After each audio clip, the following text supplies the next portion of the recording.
주의 영광을 보내 우리 가운데 계신 주님,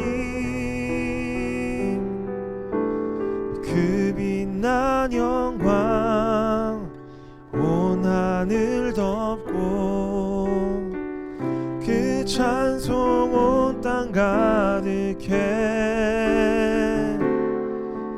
내 눈 주의 영광을 보네 찬송 가운데 서신 주님, 주님의 얼굴은 온 세상 향하네. 권능의 판을 드셨네. 주의 영광 이곳에 가득해. 우린 선해 주님과 함께 찬양하며 우리는 전진하리. 모든 열방 주 볼 때까지. 내 눈 주의 영광을 보내 찬송 가운데 서신 주님, 주님의 얼굴은 온 세상 향하네. 권능의 판을 드셨네. 주의 영광 이곳에 가득해. 우린 선해 주님과 함께 찬양하며 우리는 전진하리.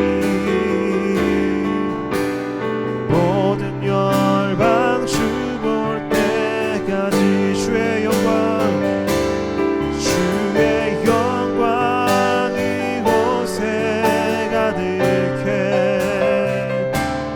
우린 선해 주님과 함께 찬양하며 우리는 전진하리. 모든 열방 주 볼 때 찬양하며 우리는 전진하리. 찬양하며 우리는 전진하리.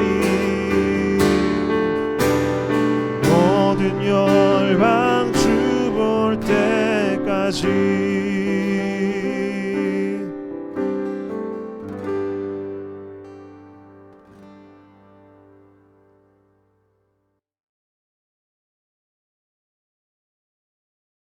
우리 함께 읽을 하나님의 말씀은 마태복음 4장 10절에서 11절까지의 말씀입니다. 마태복음 4장 10절에서 11절까지의 말씀입니다. 우리 함께 한 목소리로 읽겠습니다. 시작. 이에 예수께서 말씀하시되 사탄아 물러가라. 기록되었으되 주 너의 하나님께 경배하고 다만 그를 섬기라 하였느니라. 이에 마귀는 예수를 떠나고 천사들이 나와서 수종드니라. 아멘. 네, 여러분 2021년이 밝았습니다. 여러분 새해 목표를 혹시 세우셨는지요? 그리고 한 주가 지난 지금 이 시점 새해 목표를 차근차근 잘 실천해 가고 계신지 여러분들에게 묻고 싶습니다. 아마 새해가 되면 크리스천들의 공통된 목표가 하나 있는 것 같습니다. 그것은 다름 아닌 성경 읽기 혹은 이번 한 해는 성경 일독하기인 것 같은데요. 저도 새해를 맞이해서 올해는 어떻게 하면 더 성경을 가까이 하고 더 성경을 많이 내 삶에 적용하고 실천할 수 있을까, 이런 고민을 많이 하는 것 같습니다. 이런 고민을 하는 와중에 제가 기존에 읽었던 책 한 권이 생각이 났습니다. 하워드 핸드릭스 목사님이 쓰신 삶을 변화시키는 성경 연구라는 책인데요.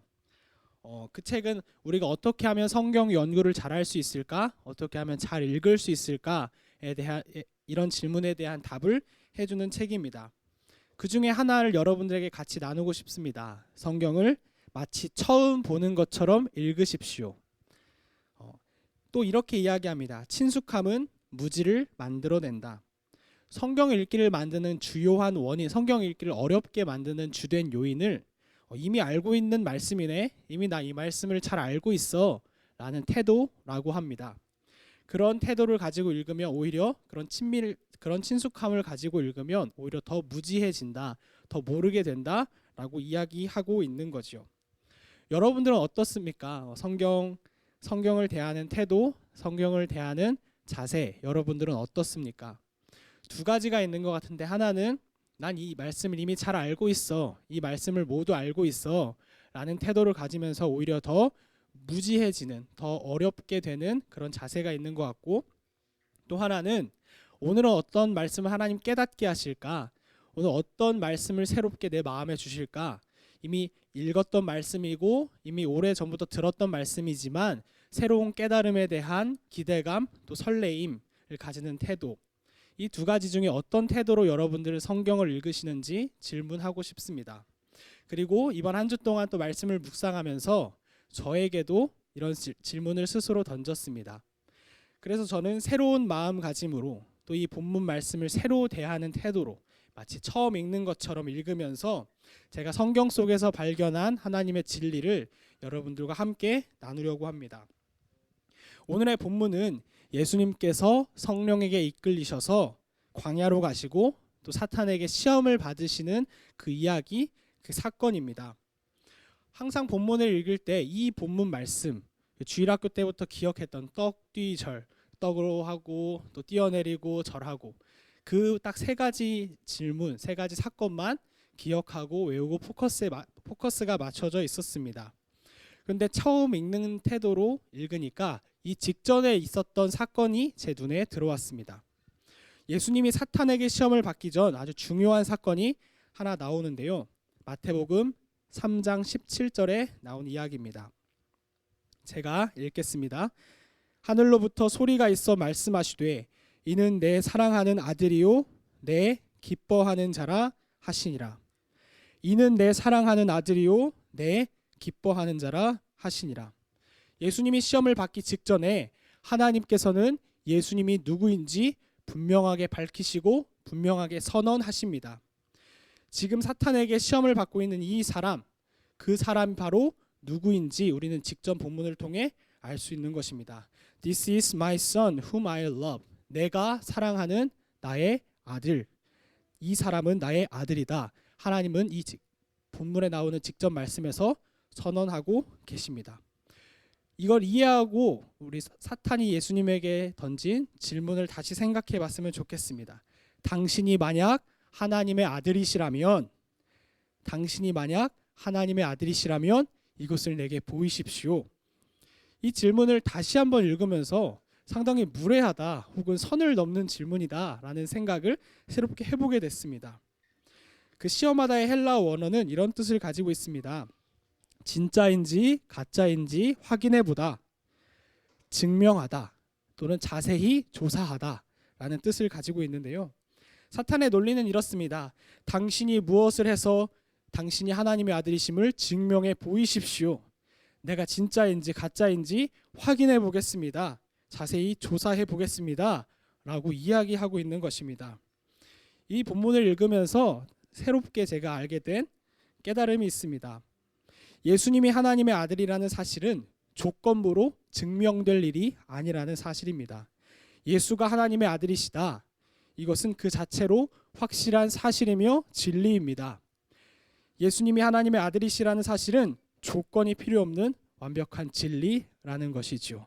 변하지 않고 바뀌지 않는 진리라는 것입니다. 예수님은 사탄에게 자신의 존재가 진짜인지 가짜인지 판단받을 분이 아니라는 것을 우리가 기억해야 합니다. 6절에 보면, 마태복음 4장 6절에 보면 사탄은 예수님을 두 번째 공격 혹은 시험합니다. 제가 읽겠습니다.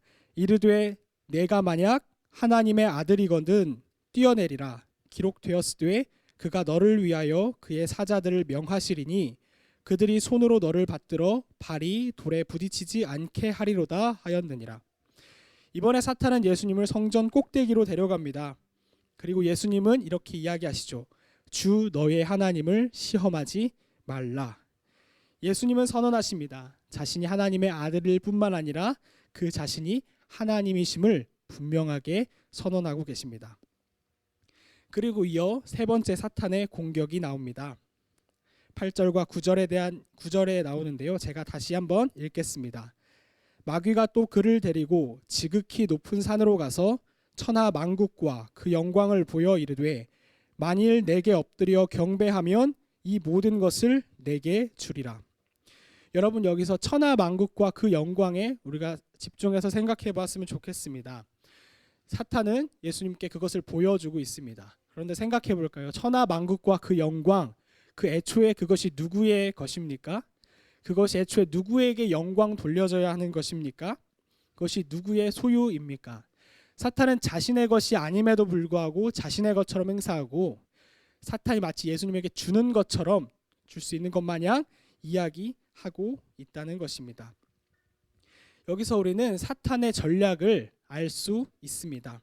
바로 위치를 바꾸어 버리는 일인 것 같습니다. 마땅히 돌려야 할 영광은 돌리지 않는 것, 마땅히 겸손한 자세를 취해야 하는데 겸손한 자세를 취하지 않는 것.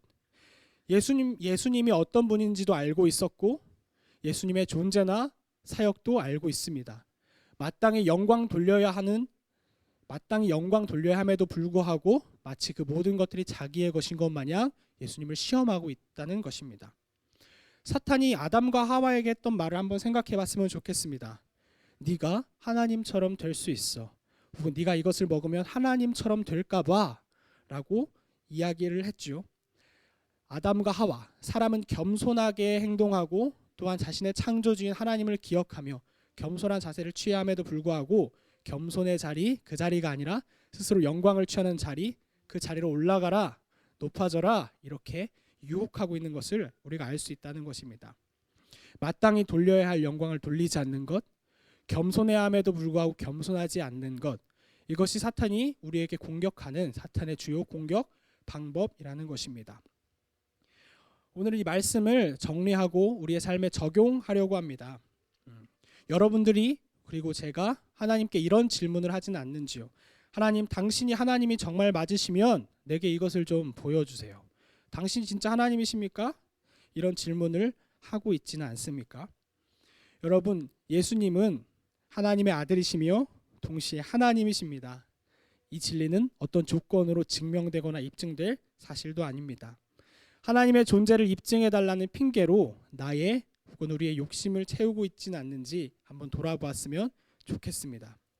또 하나, 사탄이 우리에게 사용하는 전략을 잘 생각하고 그 공격들을 잘 이겨냈으면 좋겠습니다. 마땅히 하나님께 돌려야 하는 영광을 돌리지 않는 것, 겸손해야 함에도 겸손하지 않는 것, 우리 자신은 그리고 또 나 자신 어떻게 하고 있는지 돌아보았으면 좋겠습니다.